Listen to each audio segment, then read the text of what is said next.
জাপানি ভাষা না শিখে জাপানে যাওয়ার কি কোনো ওয়ে আছে? আসসালামু আলাইকুম ভাই। তো আমার নাম হইলো সাকিব খান। আমি যে পেজ থেকে ভিডিওটা আপলোড দেই এই পেজটার নাম হইলো খান সাহেব। যেহেতু আমার নাম খান, তো সে কারণে আমি খান সাহেব লাগাইছি। সাহেব লাগাইতে একটু ভালো লাগে। ওখানে আমি যে কারণে আজকে ভিডিওটা বানাইতেছি সে কারণটা হলো এরকম যে ভাই আমারে অনেকেই মেসেজ দেয়। অনেকেই মেসেজ দেয় জানেন কি কয় ভাই?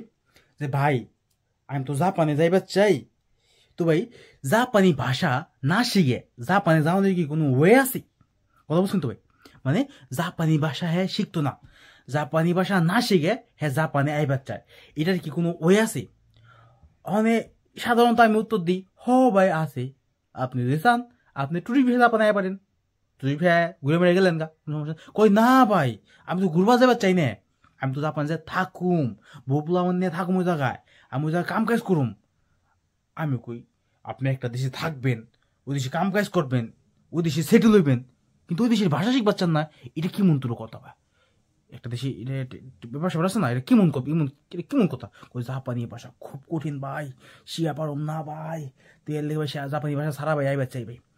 অনে আমি সাকিব একটা কথা আপনাকে কয়ে রাখি, জাপানি ভাষা না শিখে যদি আপনি জাপানে আহেন তাইলে বোধে আপনার মধ্যে আর বলদের মধ্যে কোনো পার্থক্য নাই। জাপানি ভাষা সারা জাপান আর সাঁতার না জানে নদীতে নামা এক কথা, হুকামার আপনি খাইবেন। জাপানে টিকা থাকতে হইলে, জাপানে কাম কাজ করবার চাইলে, জাপানে যদি সুন্দর একটা ভবিষ্যৎ করবার চান, তো জাপানি ভাষা খুবই গুরুত্বপূর্ণ। এটাকে আপনি কোনোভাবেই ইগনোর করতে পারবেন না, এটা ইগনোর করার কোনো ওই নাই। যদি আপনি এটা ইগনোর করেন তো আপনি বাকি জিন্দিগি আপনার ইগনোর করে ছেড়ে দেবো জাপানের মাটিতে। আমার কথা ক্লিয়ার? কোন বেদল আছে? বেদল নাই। তো মাথায় এটা ঢুকায় রাখেন, আপনি জব বিষয়তে আহেন, আপনি স্টুডেন্ট বিষয়তে আহেন, যে কোনো বিষয়তে আহেন, জাপানে যদি সুন্দরভাবে কাম কাজ করে থাকবার চান, জাপানে যদি দালার এই খপ্পর থেকে মানে পড়া না চান, জাপানে সুন্দরভাবে যদি থাকবার চান, তো সেই ক্ষেত্রে জাপানি ভাষা খুবই গুরুত্বপূর্ণ।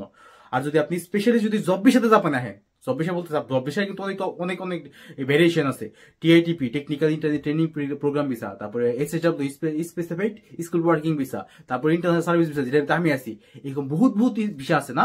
এই সকল ভিসাগুলার মনে করেন রিকোয়ারমেন্ট গুলো আছে না একটু ভেজাল টাইপের। যেমন টিআইটিপি এসএসডব্লিউ সকল ভিসাগুলোতে আপনার তো ল্যাঙ্গুয়েজ রিকোয়ারমেন্ট আছে, কত বলছেন না? কিন্তু ইন্টারন্যাশনাল সার্ভিস যে ভিসাটা আছে এই ভিসাতে আপনার ল্যাঙ্গুয়েজ না হলেও সমস্যা, আপনি অ্যাপ্লাই করতে পারবেন। পাইবেন কি পাইবেন ওটা আলাদা কথা। তো আমি কালকে একটা ভিডিও দেখতেছিলাম, মানে একটা লাইভ দেখতেছিলাম, যে এক বড় ভাই এই রে ভাই দাঁত কপাটি বাইক করে মনে করেন ভিস্কিমে হাসি দিবার লাগছে যে ভাই আমার মধ্যে N5 কমপ্লিট হয় নাই কিন্তু আমি ভিসা পাই গেছি, মাথায় নষ্ট হয়, ঠিক আছে? তো আমি হিনে সুন্দর ভাবে একটা কমেন্ট করছি, ভাইয়া আপনি যে হাসিটা দিবার লাগছে এখানে জাপানে, এখানে পরে এই হাসিটাই আপনার মুখ থেকে উঠে যাবে, কারণ আপনি তো ভাইয়া মারা খেয়ে গেছেন জাপানে। কারণ ভাষা না শিখে জাপান আসা, স্পেশালি যদি আপনি জব বিষয়ে থাকেন, তো সেই ক্ষেত্রে আপনার ভাষা শিখার বা ভাষা ইমপ্রুভ করার কোনো সুযোগ নাই ভাই।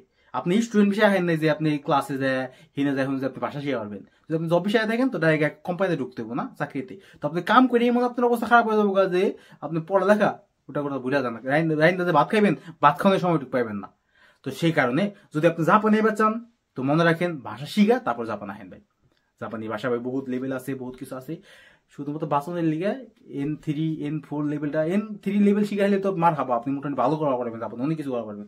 আর যদি শুধু N5 N5 সার্টিফিকেট নিয়ে যদি তুলতুল গায়ে পারেন তো আপনার তুলতুল করে থাকা লাগবে, সারা জীবন কামলা মারে থাকা লাগবে। জাপানে আইবেন, ভিসা রিনিউ করবা যাবেন, আবার দেবো 4 লাখ টাকা, আবার 3 লাখ টাকা, আবার 2 লাখ টাকা দালাল গো। কারণ ভিসা রিনিউ করতে তো কথা বলছেন না, কোনো কোম্পানি এরকম আনস্কিল্ড লোককে গো নিবার চায় না, কথা বলা পারছেন না? কিছু খারাপ মিললেন না, তুমি বললেন যে আমার অনেক স্কিল আছে ভাই। আপনি স্কিলের সবচেয়ে বড় স্কিল যেটা সেটা ভাষার স্কিল। আপনি ভাষার স্কিল হলো সবচেয়ে বড় স্কিল। আপনি যদি ভাষা জানেন না থাকেন আপনি সবকিছু শিখাই নিতে পারবো, কিন্তু আপনি সব স্কিল আছে আপনি ভাষা জানেন না, আপনি কমিউনিকেশন করা পারবেন না, আপনি আপনার স্কিল কোনো ফায়দা লাগবে না, কোনো ফায়দা হবে না। যা আপনি যেটা সব শিখাই নিব, কিন্তু হ্যাঁ শুধু কমিউনিকেট করতে হবে, শুধু কথা কইতে হবে। কথা করা খুবই গুরুত্বপূর্ণ। আর জাপানিজ ইংলিশ শুধু কইবেন যে ভাই আমি তো ইংলিশ পারি, আর ভাই জাপানিজ ইংলিশ পারে না।